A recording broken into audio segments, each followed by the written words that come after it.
Sobre la brevedad de la vida, de Séneca, narrado y producido por Axel Audiolibros. El autor, Lucio Anneo Séneca, hijo de un rico provincial de clase de los caballeros, Equites, nació en Córdoba en torno al año 1 después de Cristo. Pronto se marchó a Roma, donde recibió una buena formación con los mejores maestros, oradores, juristas y filósofos.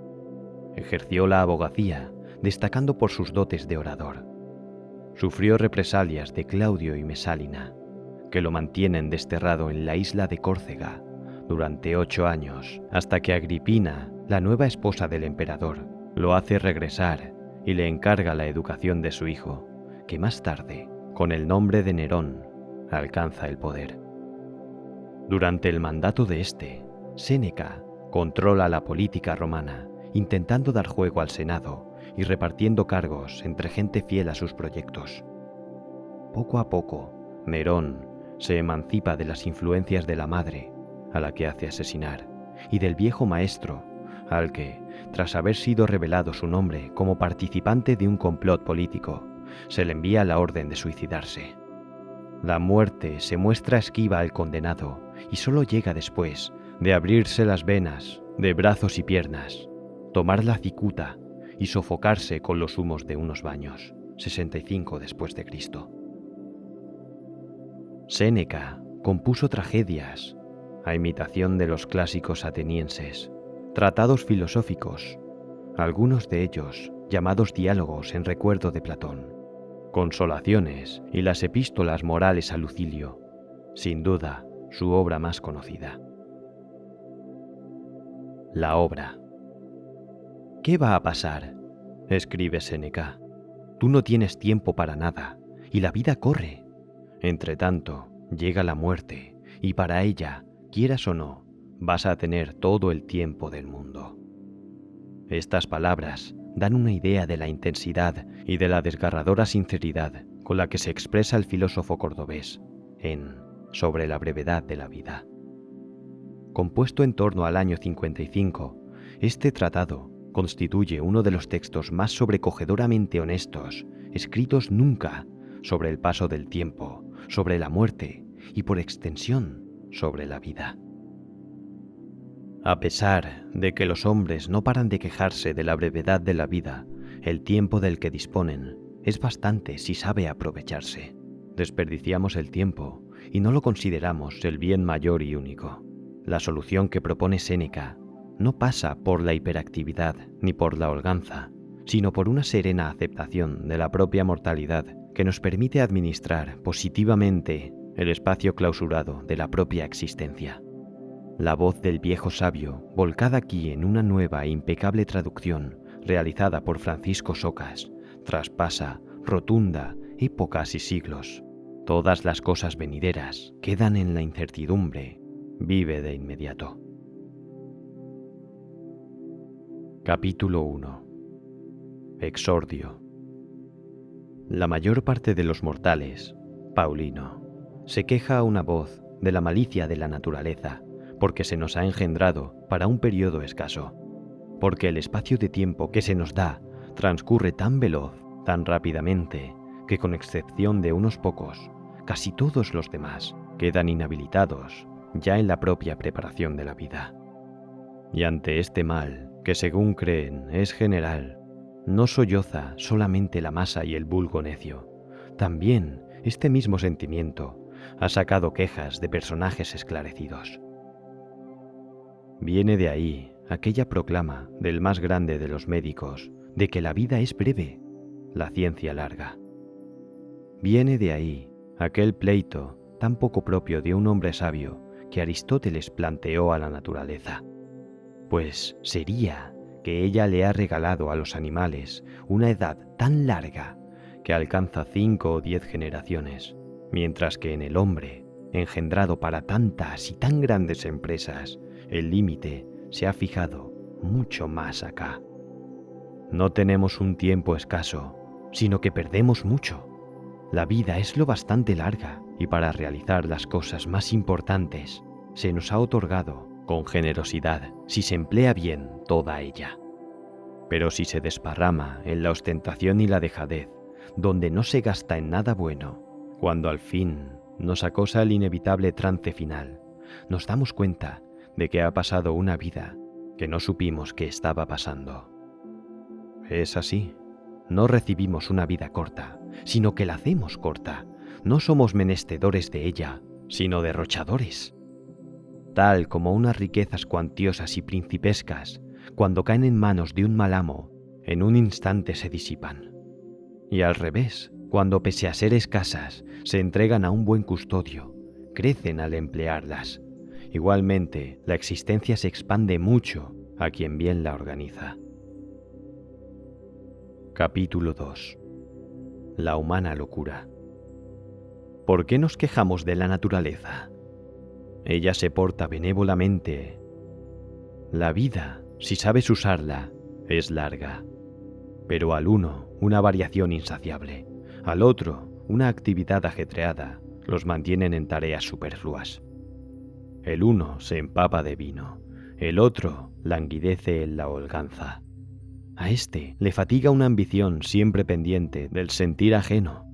A aquel una codicia desatada lo lleva con su afán de lucro por todas las tierras y todos los mares. A algunos los atormenta la afición a la guerra y están siempre empeñados en los riesgos ajenos y angustiados por los propios. Están los que por culpa de una frecuentación de sus superiores no correspondida se consumen en una servidumbre voluntaria. A muchos los retiene el sentimiento de la suerte ajena o la queja de la propia. A los más que no persiguen ningún fin claro y seguro, una frivolidad tornadiza, mundable y descontenta de sí misma, les lleva a cambiar continuamente de propósito. A algunos no les agrada ninguna orientación que puedan dar a sus vidas, y a la hora fatal los encuentran mustios y dando bostezos, de manera que no cabe dudar de la verdad de aquello que, como un oráculo, dejó dicho el mayor de los poetas. De la vida es escasa la parte que vivimos, porque todo el espacio restante no es vida, es mero tiempo. Les acosan y asedian vicios por todas partes, y no les dejan levantarse ni alzar los ojos a la contemplación de la verdad.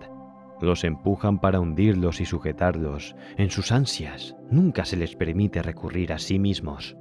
Si alguna vez acaso les toca en suerte algún descanso, como en mar profundo, en el que incluso tras la ventolera sigue el balanceo, sobrenadan agitados, y jamás para ellos hay descanso de sus ansias. ¿Crees que estoy hablando de esos cuyos males son notorios?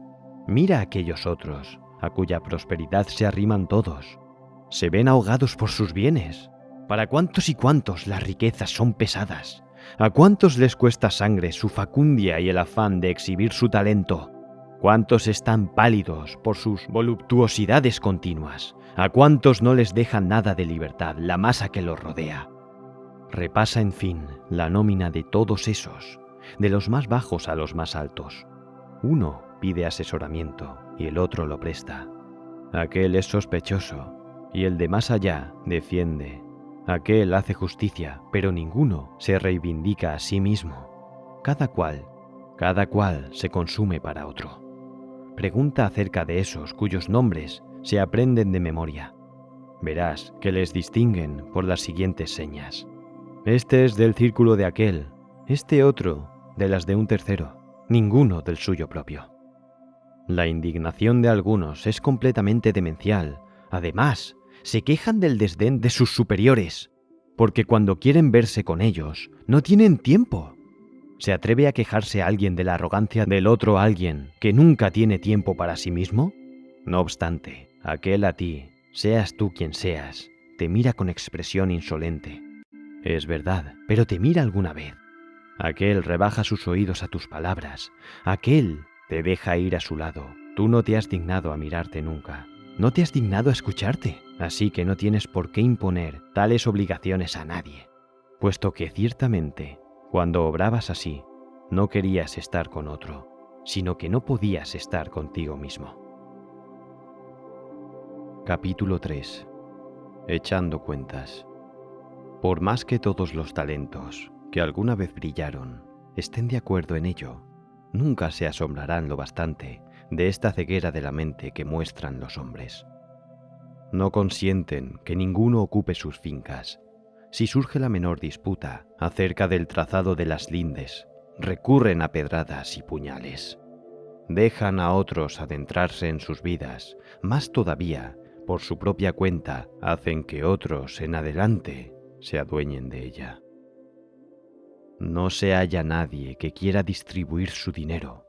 La vida, en cambio, entre cuántos y cuántos la reparte cada cual. La gente es estricta en preservar el patrimonio. En cuanto llega la hora de perder tiempo, es muy derrochadora de aquello en lo que únicamente es honroso ser avaro. Qué bien estaría emprenderla con un grupo de los viejos. Vemos que has llegado al término final de una vida humana. Alcanzas los 100 años o más allá. Haz que tu vida eche las cuentas.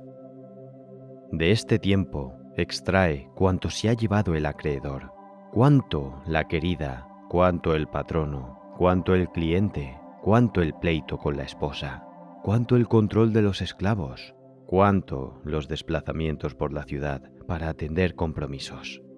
Añade las enfermedades que artificialmente nos ocasionamos. Añade lo que quedó tirado sin usar. Verás que tienes menos años de los que cuentas. Repasa contigo mismo en tu memoria cuándo has estado seguro de tus planes. ¿Qué jornada entre tantas ha resultado como proyectabas? ¿Cuánto has estado a disposición de ti mismo? ¿Cuándo la expresión de tu cara ha sido lo que debiera? ¿Cuándo el ánimo estuvo sin miedo? ¿Qué labor tienes acabada en tan largo periodo? ¿Cuántos y cuántos han despedazado tu vida sin darte tu cuenta de lo que perdías? ¿Cuánto te ha quitado el resentimiento vano, la alegría estúpida, el deseo ansioso, las relaciones lisonjeras? Qué poco de lo tuyo se te ha dejado. Comprenderás que vas a morir prematuramente. Así que, ¿dónde está la razón de todo esto? Vivís como si fuerais a vivir siempre. Nunca reparáis en vuestra fragilidad. No calculáis cuánto tiempo ha pasado ya para vosotros, como si sacarais del total y sobrante lo perdéis, cuando a las veces ese día precisamente que se le dedica a alguien o a algún negocio sea acaso el último. Todo como mortales lo teméis, todo como inmortales lo anheláis. Oirás a la mayoría decir: a partir de los 50 me retiraré a descansar, los 60 años me librarán de obligaciones. Pero, ¿a quién tomarás que te avale una vida lo bastante larga? ¿Quién dará permiso para que eso salga como dispones? ¿No te da vergüenza reservar para ti los rebojos de tu vida y destinar para el bien espiritual solo ese tiempo que no se puede dedicar a ninguna otra cosa? ¿Qué tarde es empezar a vivir justamente cuando hay que dejarlo? ¡Qué olvido de nuestra mortalidad tan estúpido! Aplazar los planteamientos sensatos para los 50, los 60 años y pretender empezar la vida en un momento al que pocos pueden llegar. Capítulo 4. 3 ejemplos. A los hombres más poderosos y encumbrados verás que se les escapan frases que revelan que desean el tiempo libre, lo avalan y lo prefieren a todos sus bienes. Ansían, entre tanto, si pudieran hacerlo sin riesgo, bajar de su cumbre, pues, aunque desde fuera nada les amanece ni les golpee, sobre sí misma su fortuna, ella sola se derrumba. Augusto. El divino Augusto, a quien los dioses le concedieron más cosas que a nadie, nunca dejó de suplicar descanso para su persona y de solicitar que lo eximieran de la política. Toda su conversación desemboca en eso de esperar su jubilación. Distraía sus fatigas con este consuelo. Aunque engañoso, dulce al menos, de un día llegar a vivir para provecho propio. En cierta carta que mandó al Senado, después de prometer que su retiro no estaría exento de dignidad ni discreparía de su anterior prestigio, hallé estas palabras: pero esas cosas son más bonitas de hacer que de prometer, aunque a mí Las ganas de un tiempo tan deseable me han arrastrado tan lejos que, como la alegría de la realidad se desplaza de momento, percibo de antemano algo de gusto a partir tan solo de dulces palabras. El tiempo libre le pareció una cosa tan grande que lo tomó de antemano con la imaginación, ya que en la práctica no podía.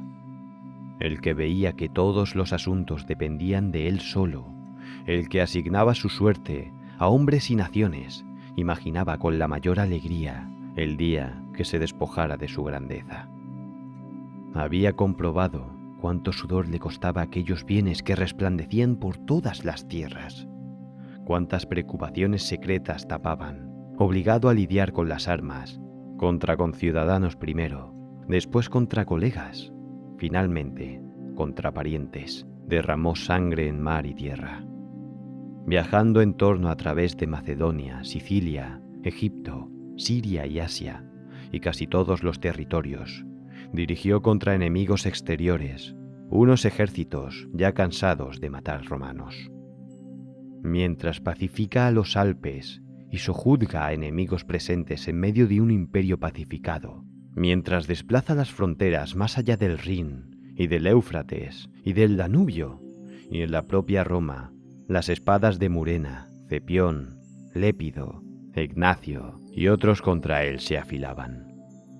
Todavía no había escapado de las asechanzas de estos, y ya su hija y tantos jóvenes nobles comprometidos, a manera de juramento, mediante adulterio, también Julio, y otra vez una mujer temible, en compañía de un Antonio, aterrorizaban su edad quebrantada. Había sajado estas llagas, junto con los propios miembros, otras brotaban por debajo, como un cuerpo cargado de mucha sangre reventaba por alguna otra parte.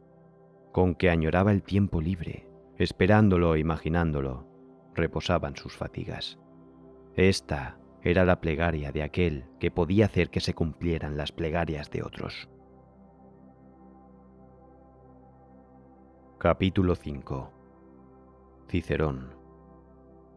Marco Cicerón, zarandeando entre Catilias, Clodios, Pompeyos y Crasos, en parte adversarios manifiestos, en parte amigos dudosos, mientras se bambolea con la República y la sostiene a punto de irse a pique, arrastrado al fin, sin descansar en la prosperidad ni soportar las adversidades. ¿Cuántas veces renegó de aquel consulado suyo alabado por él, no sin razón, pero demasiadas veces? ¿Qué expresiones tan llorosas revela en una carta a Ático, cuando ya Pompeyo padre había sido vencido y el hijo rehacía en Hispania su ejército derrotado? ¿Quieres saber? Dice, ¿lo que hago aquí?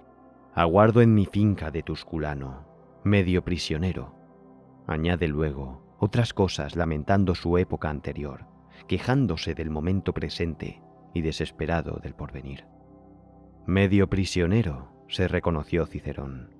Pero, vaya que sí, nunca el sabio se rebajará a términos tan bajos. Nunca estará medio prisionero, siempre gozará de entera y real libertad, suelto y dueño de sí mismo, y puesto por encima de los otros. Pues, ¿qué puede estar por encima de aquel que está por encima de la fortuna? Capítulo 6. Livio Druso. Livio Druso, un hombre áspero e impulsivo, cuando asistido en torno por una masa enorme proveniente de Italia entera, promovía leyes revolucionarias y males como los de los Gracos, sin comprender bien el resultado de aquellas empresas que ni le estaba permitido realizar, ni una vez empezadas podía abandonar. Se cuenta que, renegando de aquella vida que desde sus comienzos fue inquieta, dijo que era el único que ni de niño había tenido jamás vacaciones. Y es que estando aún bajo tutela y gastando ropa de niño, se atrevió a interceder por unos reos ante los jueces e interponer su influencia en el foro con tanta eficacia que se sabe que algunos juicios fueron arrastrados por él a donde quería. ¿Hasta dónde no alcanzó el reventar tan prematura ambición? Tendrías que suponer que una osadía tan precoz iba a desembocar en un mal enorme, tanto privado como público. Tarde, pues, se lamentaba de no haber tenido vacaciones, quien desde niño fue alborotador y un engorro en el foro. Se discute si él, por su propia cuenta, se dio el golpe, pues de pronto, con una herida en la ingle, cayó a tierra, mientras alguno que otro dudaba si su muerte había sido voluntaria, ninguno si había sido oportuna. Está de más mencionar a muchos que, aunque a otros les parecieran muy felices, ellos por su cuenta prestaron testimonio veraz contra sí mismos y aborrecieron cada actuación suya al cabo de los años. Pero con estas quejas ni cambiaron a otros ni a sí mismos. Y es que, una vez que las palabras ya brotaron, los sentimientos se deslizan de nuevo a lo acostumbrado. Vuestra vida, vaya que sí, aunque alcance más de 1000 años, se reduce a algo de lo más estrecho. Esos vicios no hay periodo de tiempo que no devoren. Realmente este espacio, que la razón dilata, aunque por naturaleza corre, es forzoso que pronto se os escape, pues no sujetáis, ni retenéis, ni ponéis freno a la cosa más veloz de todas, sino que dejáis que se marche como algo superfluo, irrecuperable. Capítulo 7. El arte de vivir. En primer lugar, sin embargo, pongo en la lista a aquellos que no tienen tiempo para ninguna cosa que no sea el vino y la lascivia, pues no hay nadie que se emplee en nada más vergonzoso. Los otros, pese a que se dejan dominar por una vana imagen de honra, hierran, sin embargo, con lucimiento. Aunque me menciones uno a uno los ávaros, los iracundos o los que practican odios injustos y guerras, todos esos pecan muy virilmente. La podredumbre de lo que se entrega al vientre y a la lascivia es deshonrosa.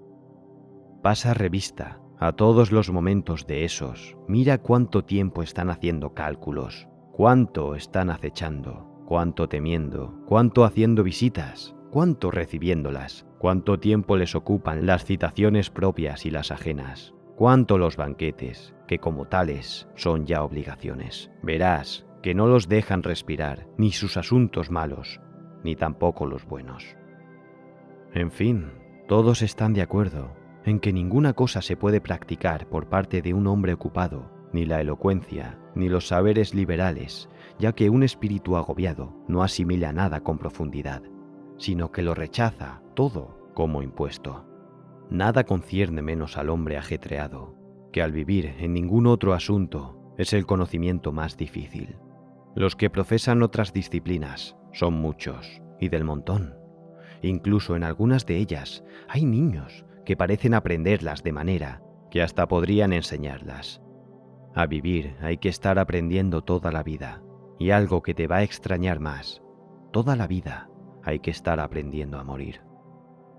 Tanto hombres grandes abandonando toda impedimenta, después de haber renunciado a riquezas, cargos, placeres, practicaron hasta el fin de sus días eso tan solo de saber vivir. Sin embargo, la mayoría de ellos salió de la vida admitiendo no saberlo todavía, así que mucho menos habrían de saber vivir esos otros hombres corrientes. Créeme, es propio de un personaje grande y levantado por encima de los extravíos humanos no consentir que le sobra ni una pizca de su tiempo. Y su vida se hace larguísima, justamente porque toda su abierta extensión queda disponible para él solo. Nada por eso quedó tirado sin cultivar ni laborar, nada dependió de otro, pues no halló nada que mereciera tomarse a cambio de su propio tiempo un hombre que era su depositario más ahorrativo. De esta manera tuvo bastante. En cambio, es forzoso que queden escasos aquellos de cuyas vidas la gente toma mucho.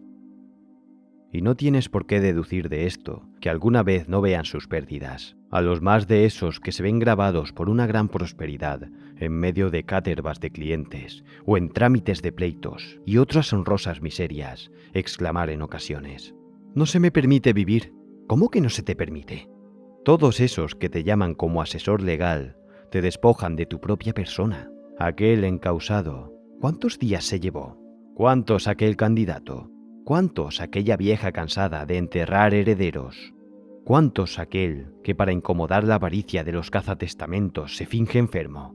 ¿Cuántos aquel amigo más influyente de la cuenta que no os tiene para ser amigo, sino para exhibiros en una comitiva? Revisa y calcula, repito, los días de tu vida. Verás que entre las manos te quedan bastantes pocos y desechables. El que logró los farces ansiados quiere al punto dejarlos y anda diciendo: ¿cuándo pasará el año? Otro organiza unos juegos que él consideró en mucho que le tocan en suerte darlos. ¿Cuándo? Dice, escaparé de esta historia. Otro, como abogado defensor, se desbarata por todo el foro y lo llena todo con tan gran ocurrencia que no alcanza a que le oiga toda ella. ¿Cuándo? Dice, se aplazarán estos asuntos. Cada cual acelera su vida y padece añoranzas del futuro y hastío del presente. En cambio, aquel otro, que no hay momento que no aproveche para sus propias cosas, que organiza cada jornada como si fuera la última, ni anhela el mañana, ni de él recela, pues, ¿por qué nuevo deleite queda que pueda aportártelo ninguna hora? Todo ya se conoce, todo ya se ha experimentado hasta la saciedad. Del resto, que la pura suerte disponga como quiera. La vida está ya en seguro, a ella se le puede añadir, no sustraer nada, y añadirle será como poner algo, más de comida al harto y lleno. Toma lo que ya no desea. No tienes por qué pensar en razón de sus canas y arrugas que alguien ha vivido mucho tiempo. Ese no ha vivido mucho tiempo, sino que ha estado ahí mucho tiempo. ¿Qué pasaría si pensaras que ha navegado mucho uno, al que una tempestad muy dura, al salir del puerto lo arrastró de acá y para allá, y con los tumbos de unos vientos que arremeten por puntos opuestos, lo mueve en círculos dentro del mismo espacio?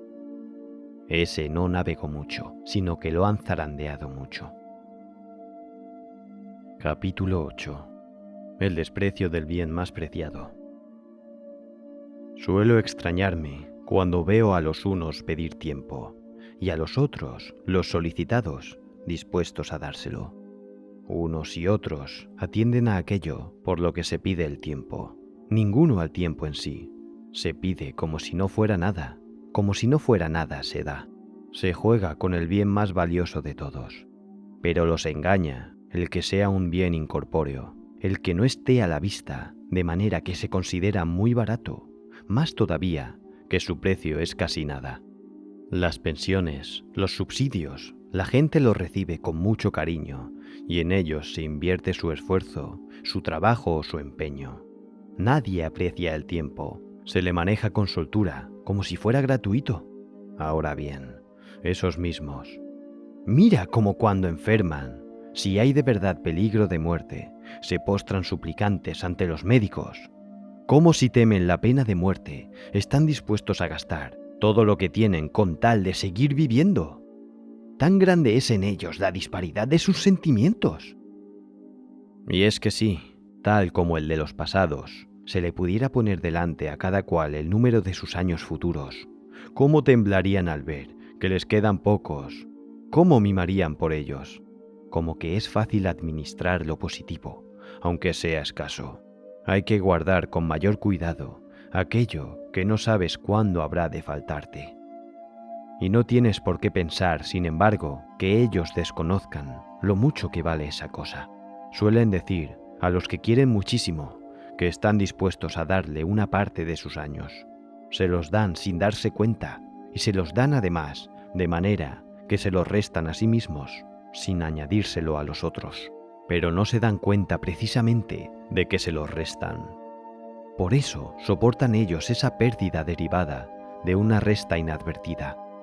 Nadie te restituirá esos años. Nadie de nuevo te devolverá tu propia persona. Irá por donde antes solía la vida, sin echar atrás o retener su carrera. No armará jaleo ninguno. No te dará aviso ninguno de su velocidad. No se deslizará callada. Ella no llegará más lejos por mandato de rey, ni por aprobación del pueblo. Tal como la dejaron salir el primer día, habrá de correr. Nunca hará etapa, nunca se entrenará. ¿Qué pasará? Tú estarás atareado.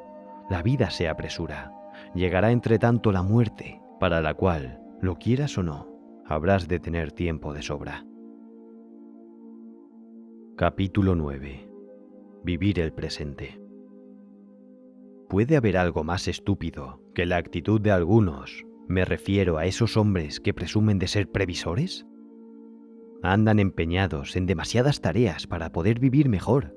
Equipan la vida a base de gastar la vida. Sus pensamientos los dirigen a la lejanía. Pero claro, el desperdicio mayor de la vida es la dilación. Ella anula cada día que se va presentando. Ella escamotea lo presente en tanto promete lo de más allá. El mayor estorbo del vivir es la expectativa que depende del mañana y pierde lo de hoy. Dispones de lo que está puesto en manos de la suerte. Abandonas lo que está en las tuyas. ¿A dónde miras? ¿A dónde te orientas? Todas las cosas venideras quedan en la incertidumbre. Vive de inmediato. Ahí tenemos al más grande poeta que vocea, y como acicaitando por un espasmo divino, canta su verso saludable. Cada día bueno que a los pobres mortales les llega, cada día bueno que a los pobres mortales les llega en la vida, es el primero que escapa. ¿Cómo es que vacilas? Dice. ¿Cómo es que te paras? Si no te adelantas a tomarlo, escapa. Y aunque te adelantes, escapará. De modo que hay que combatir contra la celeridad del tiempo mediante la rapidez en hacer uso de él. Y como de torrente raudo y que no va a correr siempre, hay que absorber rápido. También es muy atinado para tachar toda idea difusa el que no diga cada edad buena, sino cada día. ¿Cómo es que despreocupado, tú y perezoso ante la huida de tantos momentos, te prometes en adelante meses y años en larga fila, según le parezca bien a tus deseos? Te está hablando de un día, y de este que ya se te escapa. ¿Por qué? ¿Acaso hay duda de que el día mejor es el primero que se le escapa a los pobres mortales, esto es, a los atareados? Sus actitudes infantiles las abruma una vejez a la que llegan desprevenidos e inermes, pues nada se ha previsto, se topan con ella de pronto y sin esperarlo. No se daban cuenta de que se les acercaba cada día. Tal como una charla o una lectura o alguna reflexión más atenta engaña a los que van de viaje y ven que han llegado antes de ver que les quedaba poco. Así es este viaje de la vida, continuo y aceleradísimo, que recorremos con el mismo paso despiertos y dormidos. No se les descubre a los atareados, sino es cuando ya acaba. Capítulo 10. Recuerdos y esperanzas. En lo que vengo planteando, si quiera desarrollarlo por partes y puntos concretos, se me ocurrirían muchas cosas para demostrar que la vida de los atareados es muy corta. Solía decir Fabiano, un filósofo, no de esos entronizados, sino de los auténticos y antiguos. Contra las pasiones hay que luchar al asalto, no con añagazas ni con golpes menudos, sino que hay que rechazar sus líneas en un ataque general. No aprobaba las sutilezas, pues, según él, había que aplastarlas, no que pellizcarlas. A pesar de todo esto, para sacar a esa gente de su error, hay que instruirla, no solo criticarla. La vida se divide en 3 momentos: el que ha sido, el que es y el que será. De ellos, el que ahora recorremos es corto, el que vamos a recorrer es dudoso, el que hemos recorrido es seguro. En este es justamente en el que la fortuna pierde todo derecho, pues no puede ya someterse de nuevo al albedrío de nadie. Eso es lo que pierden los atareados, pues ya no les queda tiempo para volver la vista al pasado, y si les queda, les es desagradable el recuerdo de cosas de las que deben arrepentirse.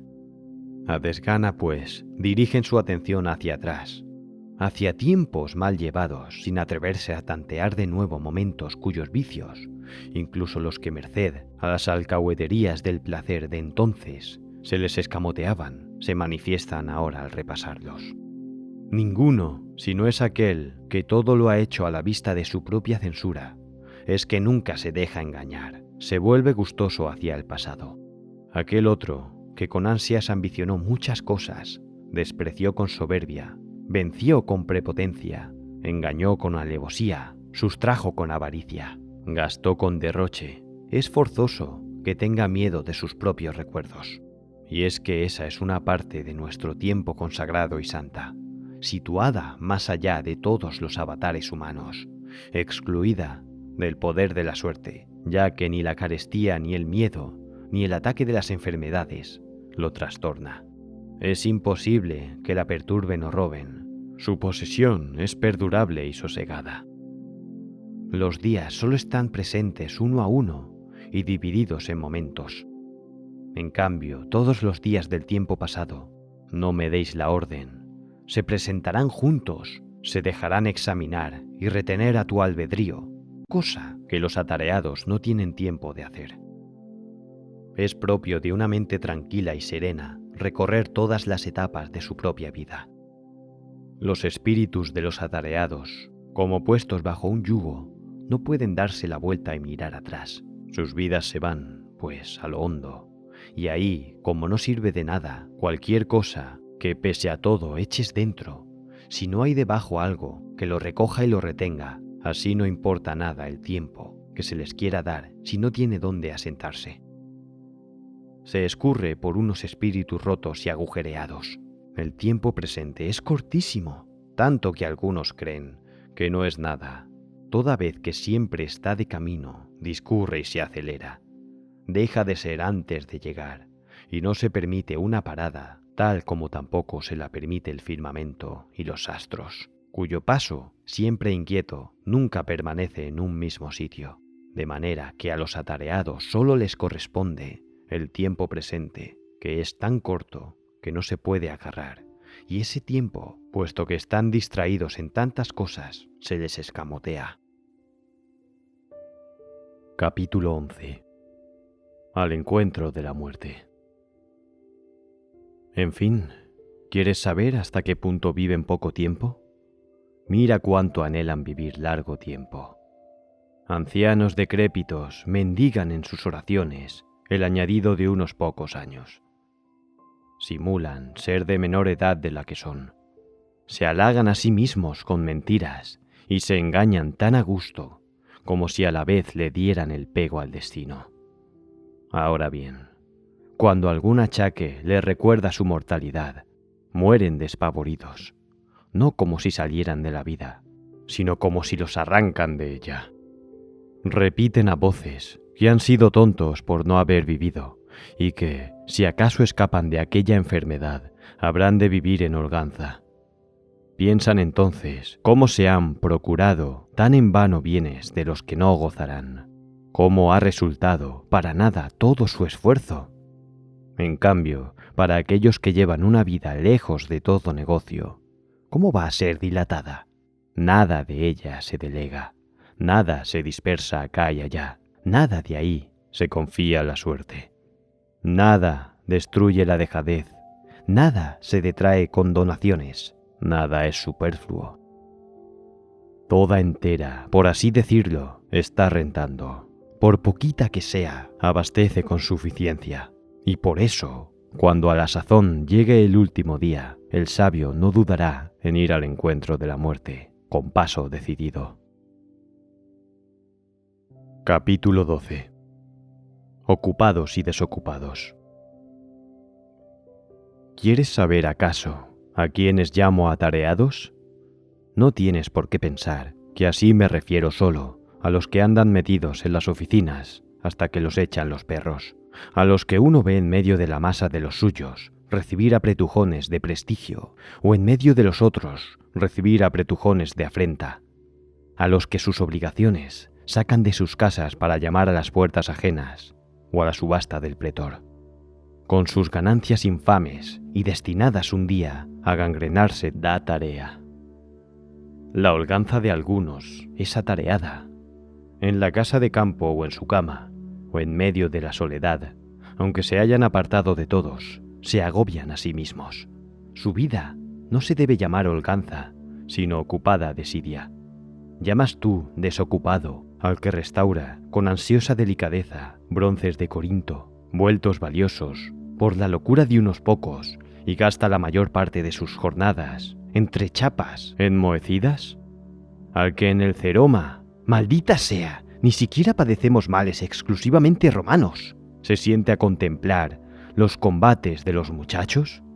¿Al que distribuye por parejas según edades y colores su rebaño de pringosos? ¿Al que ceba los atletas más de moda? ¿Cómo llamas desocupado a los que pasan muchas horas en la barbería mientras le cortan lo poco que la noche antes le haya crecido el pelo, mientras se delibera sobre cada uno de sus cabellos, mientras la melena, si está caída, se le hace regresar a su sitio, o si es escasa se le echa de acá y allá a la fuerza sobre la frente? ¿De qué manera se enfada el barbero? Como debe hacer cuando pela a un varón. Fue un poco descuidado. ¿Cómo se ponen pálidos si se corta algo de sus crines? Si algo queda fuera de su sitio, si no acaba todo con los rizos debidos.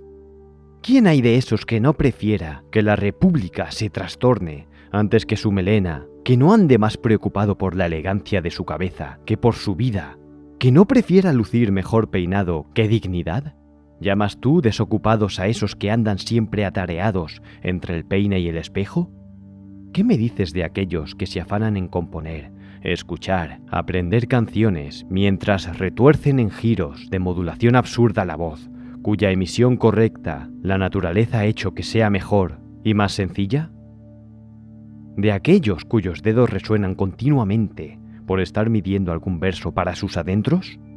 ¿De aquellos que, cuando comparecen para asuntos serios y a menudo hasta tristes, dejan oír una melodía en voz baja? Esos no tienen a disposición ocio, sino negocio absurdo. Sus banquetes, desde luego que no. No los consideraría yo entre sus momentos de ocio, pues veo con cuánto afán disponen la plata, con cuánto cuidado remangan las túnicas de sus favoritos. Qué atentos están a ver cómo le queda el jabalí al cocinero, con qué rapidez, en cuanto se da la señal, los barbilampiños se dirigen cada uno a sus menesteres, con cuánta maña se trinchan las aves en filetes nunca excesivos. Con qué esmero unos criaditos desdichados limpian los escupitajos de los borrachos. Con estas cosas se ganan fama de refinados y elegantes, y hasta tal punto sus propios males los siguen a todos los rincones donde se retiran a vivir, que nunca comen ni beben, sino para medrar. Tampoco deberías contar entre los desocupados a los que se desplazan acá y allá, en silla o litera, y, como si lo pudieran dejar, acuden a la hora exacta de cada traslado. A estos, otro les avisa cuando tienen que bañarse, cuándo nadar, cuándo cenar, hasta el punto están rotos por la flojedad de un alma exquisita que no pueden saber por sí solos si tienen ganas de comer. Oigo que uno de esos hombres exquisitos, si es que hay que llamar exquisitez eso de desaparecer la conducta y los hábitos propios de un hombre, una vez que lo sacaron de la casa de baños en volandas y lo hubieran colocado en la litera, hizo esta pregunta: ¿estoy ya sentado? Ese que desconoce si está sentado, ¿crees tú que sabe si está vivo, si está viendo, si está desocupado? No me es de fiar decir cuál de las dos cosas me daría más pena, el que lo desconociera o el que simulara desconocerlo. Es verdad que experimenta el olvido de muchas cosas, pero de otras muchas no hacen más que remedarlo. Ciertos fallos a ellos les gustan como si fueran demostraciones de riqueza. Parece que es propio de un hombre demasiado bajo y despreciable saber lo que hace. Anda y anda, piensa ahora que los cómicos fantasean muchas cosas para criticar nuestras formas de vida ostentosas. Pasan por alto, desde luego, más cosas de las que inventan, y la provisión de vicios sorprendentes, en una época que solo en esto es creativa, ha subido tanto que ya podemos acusar a los cómicos de perezosos. Que haya alguien que con estas exquisiteces que confíe a otro el saber si está sentado o no, con que ese tal no es un desocupado. Dale otro nombre, es un enfermo, más todavía, un muerto. Es un desocupado aquel que de su desocupación tiene también conciencia. Pero ese medio muerto, que para comprender las posturas de su cuerpo necesita un informante, ¿cómo puede ser dueño de tiempo alguno? Capítulo 13. El ocio de los hombres de letras. Es largo de repasar los casos particulares de aquellos cuyas vidas consumen o el ajedrez, o la pelota, o el afán de broncearse al sol. No están desocupados aquellos cuyos placeres suponen mucha ocupación, porque nadie pondrá en duda que no hay cosa que no hagan sin esfuerzo grande los que se entretienen en inútiles estudios literarios, una tropa que ya también en Roma es grande. Propia de griegos fue esa enfermedad de indagar qué número de remeros llevaba Ulises, si se escribió primero la Ilíada y la Odisea, si las dos además son de un mismo autor, y más cosas de ese tipo, las cuales, si tú las dejas para ti, nada aprovechan a tu íntima conciencia, y si las publicas, no parecerás más sabio, sino más pesado. Mira por dónde a los romanos también les atacó ese afán de aprender cosas superfluas. Por estos días he oído a un individuo relatar las empresas que hizo por vez primera cada general romano. El primero que ganó una batalla naval fue Duilio. El primero que en un desfile triunfal llevó elefantes fue Curio Dentato. Todavía esas cosas, aunque no atienden a la gloria auténtica, al menos versan sobre casos de acciones civiles. No es beneficioso tal conocimiento y es, sin embargo, capaz de entretenernos en asuntos brillantemente vanos.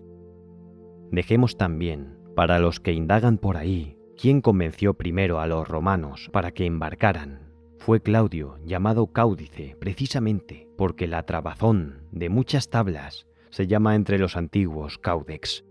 Por eso las tablas oficiales se denominan códices, y a los barcos todavía ahora, que siguen una vieja práctica, traen las provisiones por el Tíber, se llaman codiciarios.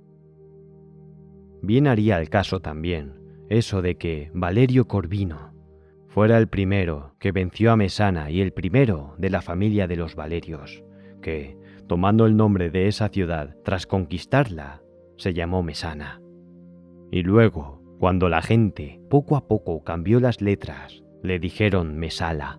¿No dejarás tal vez que cualquier otro se preocupe de que la L. Sula fuera el primero que en el hipódromo ofreció un espectáculo de leones sueltos, pues antes se presentaban atados, al tiempo de que el rey Boco envió unos lanceros para matarlos? También eso en buena hora se consienta. Pero el que Pompeyo fuera el primero en haber ofrecido en el hipódromo una lucha de 18 elefantes enfrentados como una batalla a unos condenados, ¿tiene que ver con ninguna cosa buena? El primero de la ciudadanía, y entre los antiguos prohombres, según es fama, uno de calidad destacada, consideró un tipo de espectáculo memorable eliminar personas de una manera nueva. ¿Se defienden? Es poco. ¿Quedan desgarrados? Es poco. Que los triture la masa enorme de los animales. Mejor era que tales cosas cayeran en el olvido, para que luego ningún poderoso aprendiera y, picado, emulara una acción muy poco humanitaria. ¡Oh, cuánta niebla pone delante de nuestras mentes la prosperidad grande! Él creyó estar entonces por encima de la naturaleza, al enfrentar tantas cátervas de hombres desdichados a bestias nacidas bajo otro cielo. El meter guerra entre animales tan diferentes, al derramar mucha sangre a la vista del pueblo romano, al que pronto obligaría a derramar más todavía de la suya propia.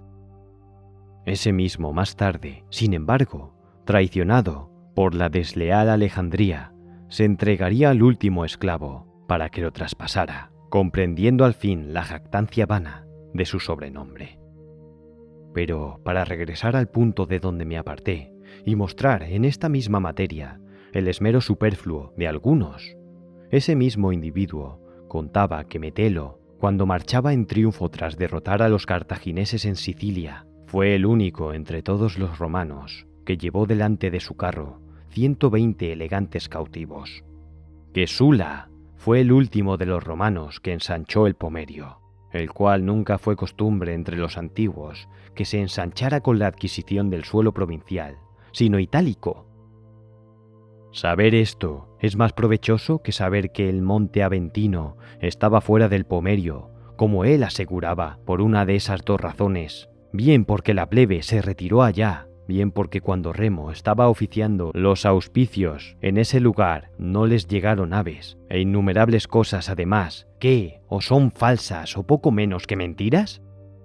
Porque, aunque uno admita que ellos dicen todas estas cosas de buena fe, aunque escriban para ilustrar, ¿a quién rebajarán sus errores tales cosas sin embargo?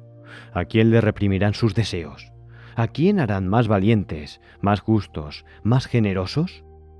Nuestro amigo Fabiano decía dudar a veces si no sería mejor no arrimarse a ningún estudio antes que enredarse a ellos. Capítulo 14. Dedica tu ocio a conversar con los sabios del pasado. Los únicos entre todos los que están desocupados son los que dedican su tiempo a la sabiduría.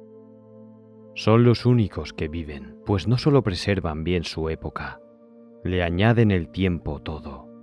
Sean los que sean los años que antes que ellos han transcurrido, ellos los adquieren para sí.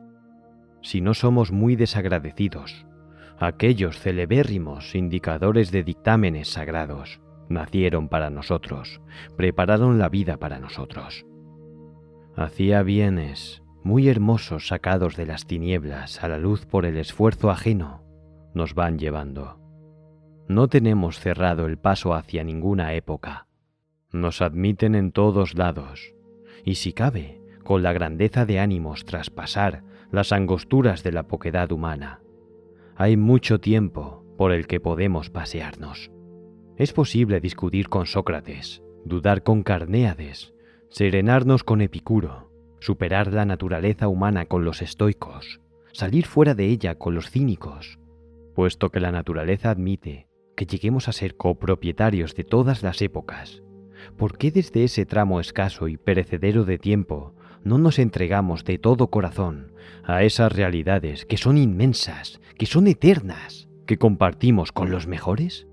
Esos que corren en medio de sus compromisos, que se desasosiegan a ellos mismos y a los demás, cuando ya estén bien locos, cuando día a día hayan recorrido los umbrales de todo sin pasar de largo ante ninguna puerta abierta, cuando hayan llevado en torno su interesado saludo por las casas más alejadas. ¿A cuántos en concreto podrán ver en una ciudad tan enorme y desgarrada, entre intereses tan diversos? ¿Cuántos por tener sueño? ¿Cuántos por tener sueño, o por regalones, o por desconsiderados, los despacharán sin más? ¿Cuántos, después de habernos torturado largo rato, pasarán de largo ante ellos, pretextando tener prisa? ¿Cuántos evitarán asomar por el atrio atestado de clientes y escaparán por los oscuros pasillos de sus mansiones, como si no fuera más inhumano engañar que no tener en cuenta? ¿Cuántos medio dormidos por el desenfreno de la víspera y enfadados con aquellos pobres que han roto su propio sueño para aguardar a que otro despierte, repiten entre bostezos, más que desdeñosos, con los labios apenas entreabiertos, el nombre que le han apuntado 1000 veces? ¿Pensamos que se entretienen en obligaciones auténticas? Podemos decir eso de aquellos que diariamente quieren tener como sus más allegados a Zenón, a Pitágoras y a Demócrito, a todos los demás sacerdotes de las buenas artes, a Aristóteles y Teofrasto. Ninguno de esos dejará de tener tiempo libre, ninguno despachará a quien él acuda sin hacerlo más dichoso, más conforme consigo mismo. Ninguno consentirá que nadie se vaya de su lado con las manos vacías. Reunirse con ellos de noche, reunirse de día, pueden hacerlo todos los mortales. Capítulo 15. Los sabios alargan y enriquecen tu vida. Ninguno de estos te obligará a morir. Todos te enseñarán a ello. Ninguno de estos gastará tus años, te prestará los suyos. Con ninguno de estos será peligroso la charla. Con ninguno será la amistad comprometida. Con ninguno costará caro el trato. tomarás de ello lo que quieras. Por ellos no quedará que tú les saques todo lo que seas capaz. ¡Qué prosperidad! ¡Qué hermosa vejez aguarda a aquellos que se agrega a su clientela! Tendrá con quienes deliberar sobre las cuestiones más pequeñas y sobre las más grandes, a quienes consultar diariamente sobre sí mismo, de quienes oír la verdad, sin desdoro, recibir alabanza sin adulación, a quienes hacerse semejante. Solemos decir que no estuvo en nuestro poder qué clase de padres había de caernos en suerte, que nos dieron por azar. Ahora bien, a nosotros se nos permite nacer a nuestro libre albedrío. Están ahí las familias de los más nobles talentos. Escoge en cuál quieres entrar. Tu adopción no solo te dará un nombre, sino esos bienes justamente que no habrán de custodiar con mezquindad ni malicia. Se irán haciendo tanto mayores cuanto con más gente los compartas. Estos te proporcionarán un camino hacia la eternidad y te alzarán a un sitio de donde a nadie echan abajo. Este es el único método de extender nuestra condición de mortales y hasta de transformarnos en inmortales. Los cargos, los monumentos, cualquier cosa que la ambición consigue, sea con nombramientos o edificaciones, pronto cae. No hay nada que no lo derruya una larga vejez y lo revoque. No puede, en cambio, perjudicar a los bienes consagrados por la sabiduría. Ninguna edad los abolirá, ninguna los achicará. La siguiente y la que luego venga le añadirán siempre algo más de prestigio, puesto que la envidia se ejerce en lo cercano y admiramos con mayor franqueza las cosas lejanas.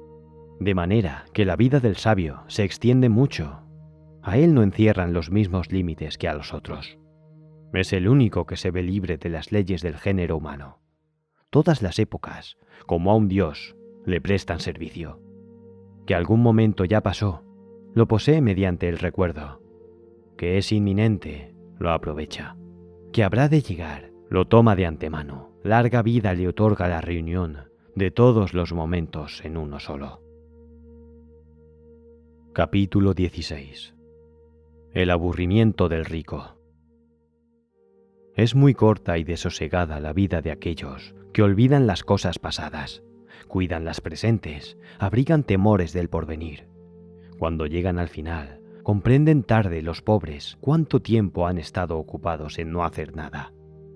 Y no hay razón para que creas demostrar que ellos viven una larga vida, según el argumento ese de que de vez en cuando llaman a la muerte. Los atormenta la imprevisión en medio de pasiones vagas y que desembocan en lo mismo que más temen. Desean a menudo la muerte justamente porque la temen.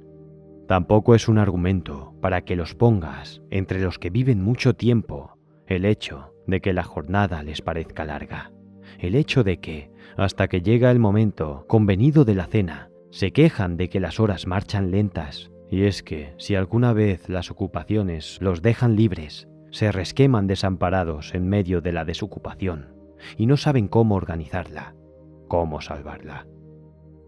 De manera que aguardan alguna ocupación concreta y todo el tiempo que hay en medio les es pesado.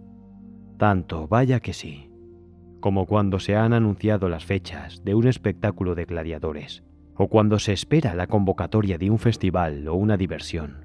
Quieren saltarse los días intermedios.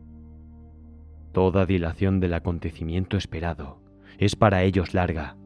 En cambio, ese momento que desean es breve y veloz, y mucho más breve por culpa de su fallo. Pasan huyendo de un sitio a otro y no pueden detenerse en un solo deseo. Los días no son para ellos largos, sino odiosos. Por el contrario, qué escasas les parecen las noches que pasan en brazos de sus putas o entre copas. De ahí vino también el delirio de esos poetas que alimentan con sus fábulas los errores de los hombres, pues según ellos, Júpiter, lisonjeando las delicias de la cohabitación, hizo que una noche durara el doble.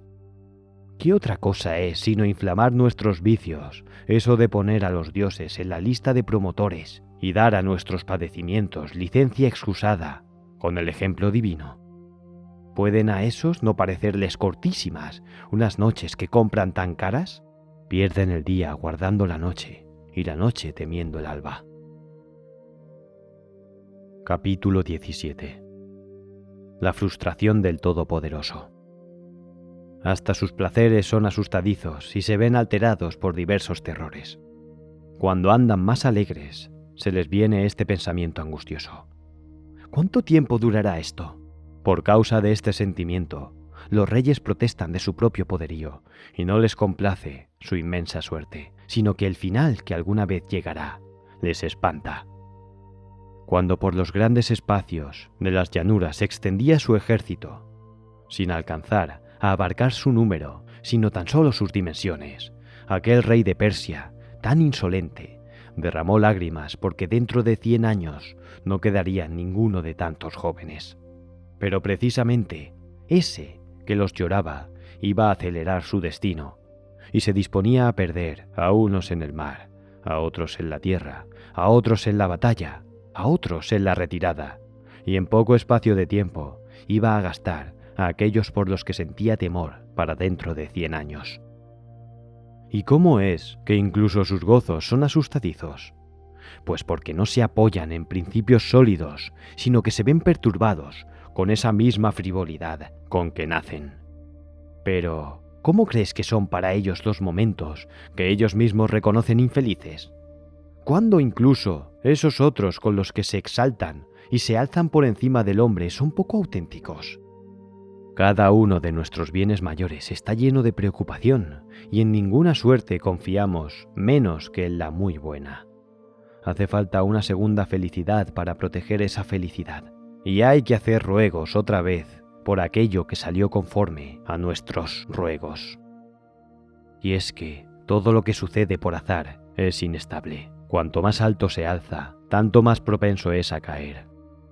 Así que a nadie le agradan las cosas caedizas. Luego, por fuerza, es muy desdichada y no solo muy corta la vida de aquellos que disponen con gran esfuerzo algo que habrán de poseer con uno mayor todavía. Consiguen trabajosamente lo que quieren, retienen angustiados lo que consiguieron. Entretanto, no echan cuenta ninguna de un tiempo que no ha de volver jamás. Nuevas ocupaciones suplantan a las antiguas, una esperanza suscrita, otra esperanza, una ambición, otra nueva ambición. No se busca el final de las desgracias, sino que se cambia su trama, que nuestros cargos ya nos han torturado, más tiempo nos roban los ajenos, que dejamos ya de sufrir como candidatos, empezamos a hacerlo como votantes, que nos quitamos de encima el fastidio de presentar acusaciones, nos empeñamos en participar en juicios, que uno deja de ser jurado, es presidente, que envejeció administrando a sueldo bienes ajenos, ahora está acogido por sus propios caudales, que Mario ya se quitó sus sandalias de soldado, ejerce como cónsul, que Inicio se da prisa en pasar la dictadura, lo llaman y apartan del arado. Marchará contra los cartagineses un Escipión, aún no maduro para tan grande empresa, el vencedor de Aníbal, el vencedor de Antíoco, la honra de su propio consulado, el garante de su hermano. Si por su parte no hubiera puesto pegas, lo habrían colocado al lado de Júpiter. Revueltas civiles sacudían al Salvador, y después de rechazar de joven unos honores poco menos que divinos, ya de viejo se dará el gusto de obstinarse en un destierro pretencioso. Nunca faltarán razones felices o desgraciadas de preocupación. La vida se va sacando en medio de ocupaciones. La desocupación se llevará a cabo, siempre se echará de menos. Capítulo 18. Incomodidades y riesgos de un cargo. Con que záfate del vulgo, queridísimo Paulino, y sin dejarte zarandear el espacio entero de la vida, retírate por fin a un puerto más tranquilo. Piensa cuántas olas has afrontado, cuántas tempestades, en partes tuyas privadas, has sufrido o, en partes públicas, te has echado encima. Ya se ha revelado lo suficiente mediante pruebas esforzadas y penosas tu valía. Mira a ver qué puede hacer en el ocio. La mayor parte de tus años, desde luego la mejor, se le ha entregado a la República. Algo de tu tiempo propio, tómalo también para ti. Y no te estoy invitando a un descanso desidioso e inactivo. ni a que hundas en el sueño y los placeres preferidos de la multitud todo ese carácter vitalista tuyo. No es tal cosa descansar. Hallarás tareas mayores que todas las que hasta ahora has cumplido bravamente para ir ejerciéndolas retirado y tranquilo. Tú, es verdad, administras las cuentas del mundo entero tan fielmente como las ajenas, tan esmeradamente como las tuyas, tan escrupulosamente como las públicas. Logras simpatía en unas funciones en las que evitar el odio es difícil, pero sin embargo, créeme, es mejor saber las cuentas de la propia vida que las del trigo público. Ese vigor de tu ánimo muy capaz de las mayores cosas, apártalo de un servicio honroso, ciertamente, pero poco adecuado para una vida dichosa. Y piensa que desde tu edad primera no has andado metido en el estudio de todas las disciplinas propias de un hombre libre, para que buenamente se te encomiende los muchos millares de medidas de trigo.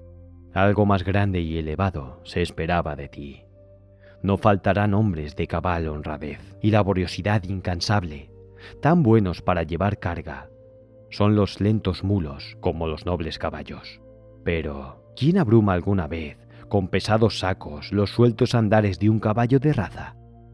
Piensa además cuánta preocupación supone enfrentarte a mole tan grande. Tu negocio tiene que ver con el vientre humano. El pueblo hambriento no sufre el reparto calculado, no se aplaca con la asignación justa, ni se doblega por ruego ninguno. Hace poco tiempo, en los días recientes en los que César precedió sobrellevando muy mal, si es que alguna conciencia les queda a los de abajo, justamente eso de que veía que mientras el pueblo romano le sobrevivía, le quedaban alimentos para 7 o a lo más 8 días. Mientras él arma puentes de naves y juega con los recursos del imperio, se le presentaba el último de sus males también a los sitiados, la falta de alimentos. Casi vino a parar en desastre y hambruna, y en el hundimiento de todo lo que sigue a la hambruna, la imitación de un rey loco y extranjero, y fatalmente orgulloso. ¿Qué ánimo tuvieron entonces los que tenían a su cargo el suministro público de trigo, listos para recibir golpes de piedras, de espadas, de fuegos, de gallo? Con gran disimulo ocultaban un mal que solo en sus entrañas se escondía. Sin duda, con razón, pues ciertos males hay que curarlos sin que se enteren los enfermos. Ha sido causa de muerte para muchos el conocer su propia enfermedad. Capítulo 19. Invitación a un ocio digno. Retírate de estas tareas más tranquilas, más seguras, más importantes. ¿Crees que si procuras que el trigo, sin engaño o descuido de los transportistas, pase a los graneros en buen estado, que no se vicie y recueza por coger humedad, que responda al peso y la medida, es lo mismo que si te arrimas a esas tareas sagradas y sublimes, dispuesto a saber cuál es la sustancia de Dios, su voluntad, su condición, su forma? ¿Qué destino espera a tu alma? ¿Dónde nos coloca la naturaleza tras la salida del cuerpo? ¿Qué es lo que sostiene en el centro a cada uno de los cuerpos más pesados del mundo y mantiene arriba colgados a los ligeros? Lleva a lo alto el fuego, mueve las estrellas según sus ciclos y todas las demás cosas llenas de inmensas maravillas.